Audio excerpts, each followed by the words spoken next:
Assalamualaikum warahmatullahi wabarakatuh. Salam sejahtera untuk kita semua.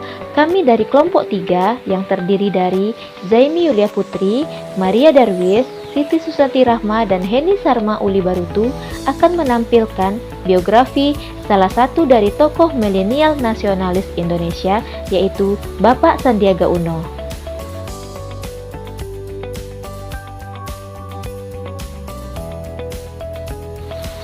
Beliau memiliki nama lengkap Sandiaga Salahuddin Uno, yang lahir di Rumbai, Pekanbaru Riau pada tanggal 28 Juni 1969. Beliau merupakan anak bungsu dari Bapak Razik Halik Uno dan Ibu Men R. Uno.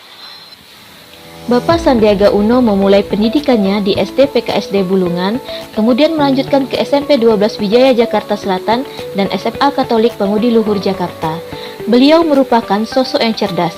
Hal ini terbukti ketika ia kuliah Bachelor of Business Administration di Wichita State University, Kansas, Amerika Serikat dengan predikat cum laude. Kemudian beliau menerima beasiswa untuk melanjutkan kuliahnya di George Washington University, Amerika Serikat. Ia menamatkan kuliahnya dengan meraih IPK sempurna 4,00 yang merupakan sebuah prestasi yang membanggakan. Karir bisnis Bapak Sandiaga Uno diawali pada tahun 1990 dengan bekerja di Bank Suma milik William Suryajaya.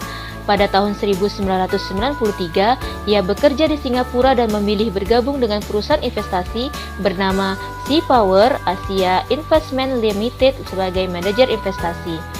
2 tahun kemudian, tepatnya pada tahun 1995, ia kemudian pindah ke Kanada dan bekerja di perusahaan bernama NTI Resorts Ltd dengan posisi sebagai Executive Vice President NTI Resorts Ltd. Badai krisis moneter yang terjadi pada tahun 1997 mengakibatkan perusahaannya kemudian bangkrut dan mulai melakukan PHK termasuk pada Bapak Sandiaga Uno. Namun beliau tidak berputus asa dan akhirnya memilih untuk kembali ke Indonesia serta memulai usaha baru sehingga menjadikan ia sebagai seorang pengusaha karena kecelakaan. Begitulah kutipan Bapak Sandiaga Uno. Kemudian beliau mencoba membuat perusahaan bernama PT Recapital Advisors pada tahun 1997 yang bergerak di bidang jasa konsultan keuangan. Dan pada tahun 1998, beliau bersama Bapak Edwin Suryajaya kemudian mendirikan perusahaan investasi bernama PT Saratoga Investama Sedaya. Pada tahun 2005 hingga tahun 2008, Bapak Sandiaga Uno menjadi Ketua Umum Himpunan Pengusaha Muda Indonesia. Ia juga menjadi Ketua Komite Tetap Bidang UMKM di Kamar Dagang dan Industri Indonesia sejak tahun 2004, dan saat ini ia menjabat sebagai CEO atau pimpinan di beberapa perusahaan besar seperti Saratoga Capital, PT Tawar Bersama Infrastruktur Group, PT Adaro Energy, serta di PT Recapital Advisors. Selain dikenal sebagai seorang pengusaha besar, beliau juga memilih terjun ke dunia politik. Sama seperti beberapa pengusaha lainnya, pada tahun 2017 beliau terpilih menjadi Wakil Gubernur Jakarta. Pada Agustus 2018, nama Sandiaga Uno dipilih sebagai calon Wakil Presiden 2019. Dan pada tanggal 22 Desember 2020, Presiden Jokowi mengumumkan nama Bapak Sandiaga Uno menjadi Menteri Pariwisata dan Ekonomi Kreatif dan Kepala Badan Pariwisata dan Ekonomi Kreatif. Dan berikut prestasi beliau. Bapak Sandiaga Uno mendapatkan gelar Distinguished Research Professor in Residence dari George Washington University, Amerika Serikat pada Oktober 2016.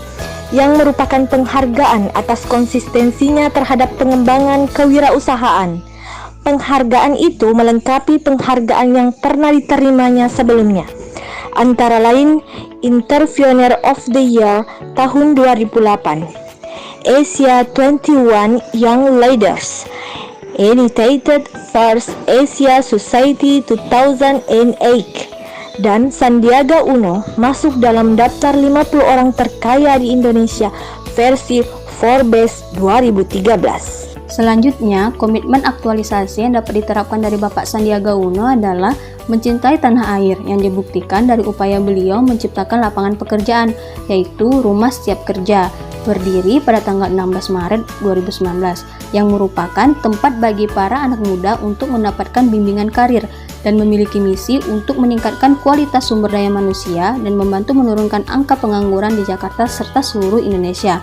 Hal ini sebagai wujud nyata dari pengamalan sila kelima. Bapak Sandiaga Uno juga mendukung dan mencintai produk dalam negeri. Sebagai seorang Menteri Pariwisata Ekonomi Kreatif, beliau adalah sosok yang bangga akan budaya Indonesia dengan terus fokus mengembangkan 5 destinasi super prioritas di Indonesia, yaitu Borobudur, Likupang, Mandalika, Danau Toba, dan Labuan Bajo, agar kualitas dari kunjungan wisatawan baik domestik maupun internasional bisa lebih lama tinggal di Indonesia. Secara tidak langsung, hal ini juga akan berdampak baik bagi pelaku ekonomi kreatif dan produk-produknya di daerah 5 destinasi super prioritas tersebut, di mana para wisatawan akan menghabiskan dana liburan mereka untuk membeli produk-produk kreatif dari daerah yang mereka kunjungi. Demikianlah tokoh milenial nasionalis yang dapat kami sampaikan. Semoga bermanfaat dan mohon maaf jika ada kesalahan. Terima kasih.